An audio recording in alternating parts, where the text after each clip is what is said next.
How to convert upper letter to small letter. Hello साथीहरू, एक्सेलमा small लेटरलाई चाहिँ upper लेटरमा कसरी लाने त तपाईँहरू बुझ्न चाहनुहुन्छ भने चाहिँ यो भिडियो अन्तिमसम्म हेर्नु होला है त। यहाँ चाहिँ मैले सबैको नामहरू राम, सीता, गीता, हरि, प्रकाश, श्याम, राधा, मीरा भनेर सबै नामहरू राखेँ, स्मल लेटरमा राखेँ है।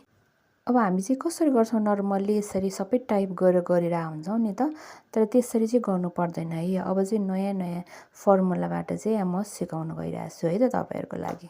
यस्तै भिडियोहरूको लागि चाहिँ हामीलाई सब्सक्राइब गर्न नबिर्सिनु होला है, अनि लाइक पनि गर्नु, सेयर पनि गर्नु होला है त।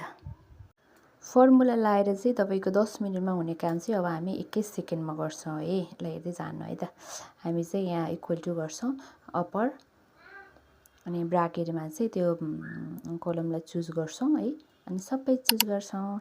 यस्तै भिडियोको लागि हामीलाई सब्सक्राइब गर्न नबिर्सिनु होला। धन्यवाद।